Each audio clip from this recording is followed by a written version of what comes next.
The Psychology of Money by Morgan Housel explores how human psychology impacts the way we deal with money and wealth. The book provides deep insights into our biases and emotions that lead us to our financial decisions.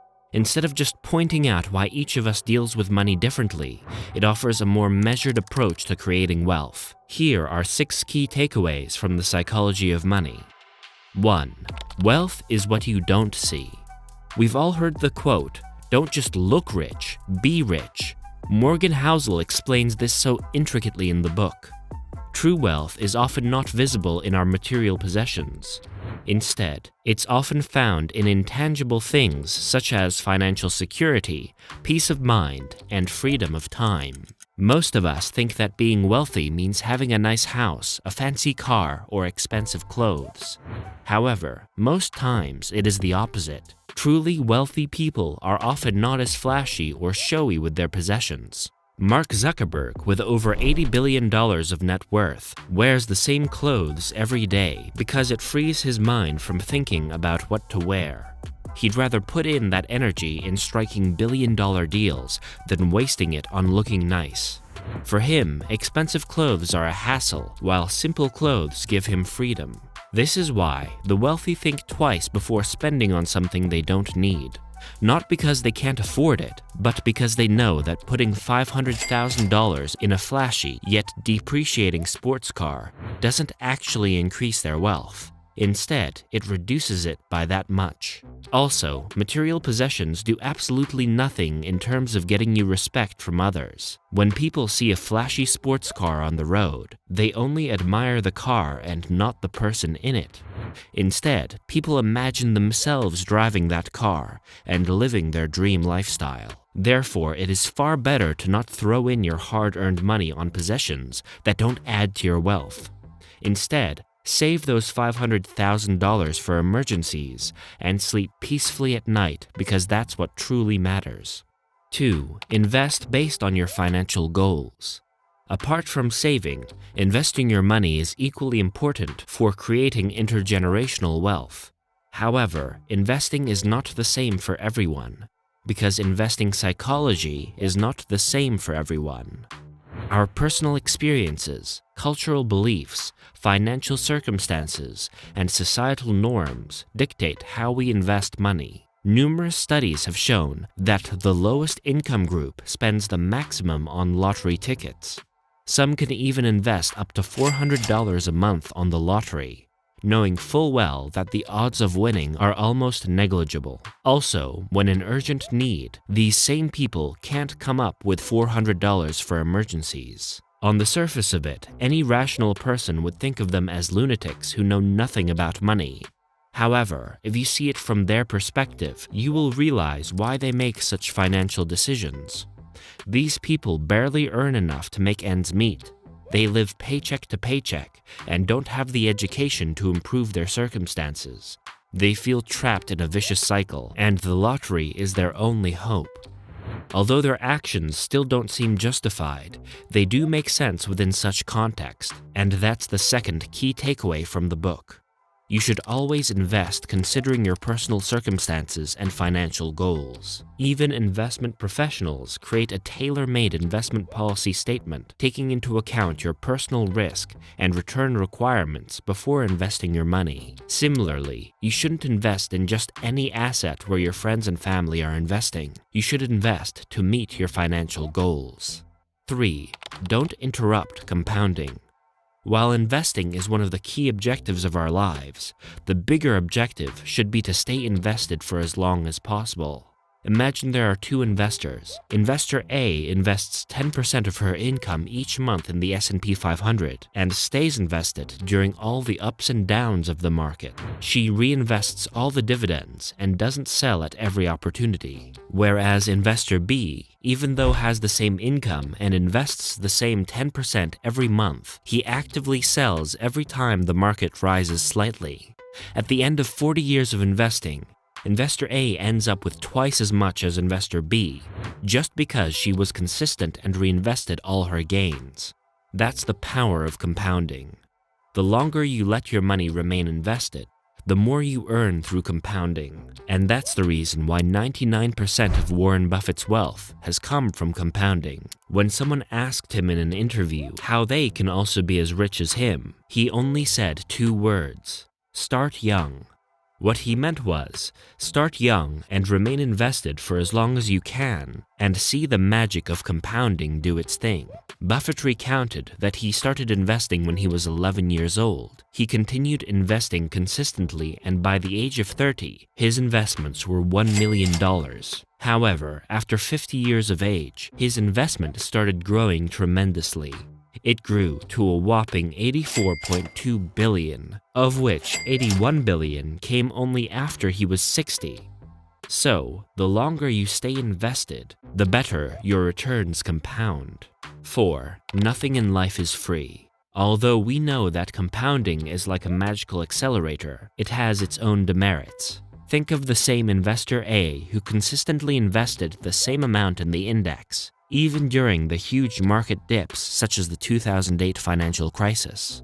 While everyone was taking their money out, whatever little remained of it, she still kept investing the same 10% in the market. Do you think she was all calm about it? Naturally, no. She was panicking inside. She had no clue if she would see her money again. She too had a life to lead, a family to support, and bills to pay. However, she felt she could earn enough and do all those things without having to withdraw her investments. So, that's the price she paid for ending up with twice as much as investor B. She bore the risk of wealth erosion and the anxiety that comes with it. But she knew one thing. Falling markets presented an opportunity to buy everything for cheap.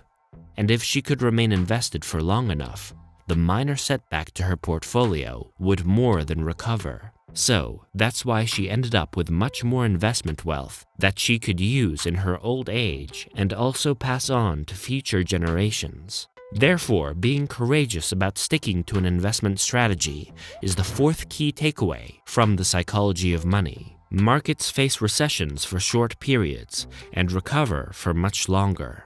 So, by investing as much as possible during the recession, you end up with much better payoffs.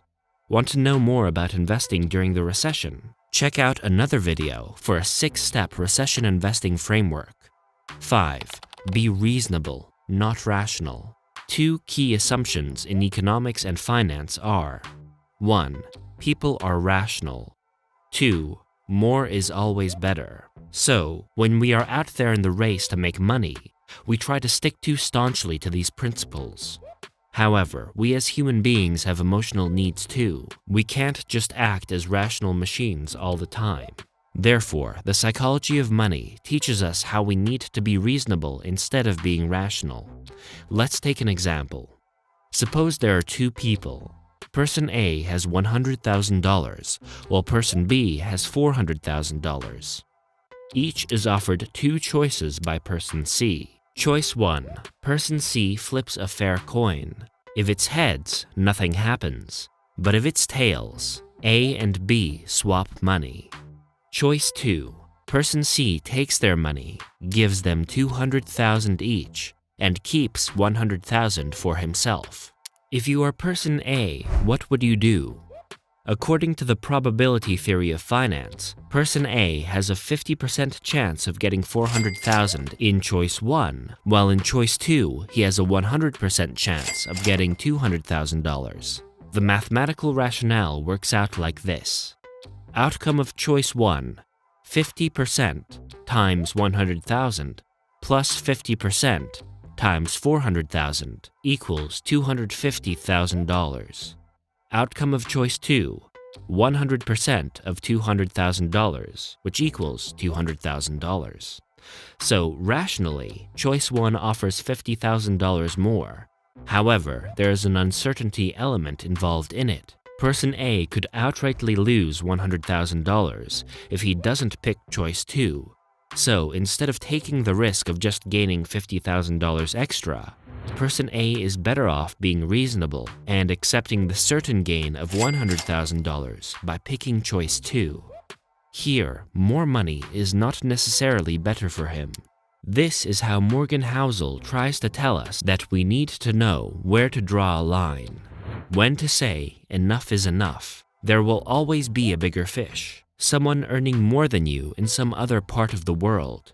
However, if you live a happy life where all your needs are getting met, all your bills are getting paid, and your future is secured, the little extra money at the cost of losing everything you have is not worth it. 6. Have a plan B. Finally, the last takeaway from the book is to be prepared for the future. In finance circles, events such as the 2008 global financial crisis, the 2009 Eurozone crisis, and COVID-19 pandemic are called black swans. These outlier events are unpredictable, and we as human beings can only see the signs of such crises in hindsight. No one knows when such a crisis erupts, so we need to have sufficient resources to be able to emerge unscathed. This is why we need to have a plan B if not everything goes as planned. We need to follow certain thumb rules that can help us bear through tough times as smoothly as possible.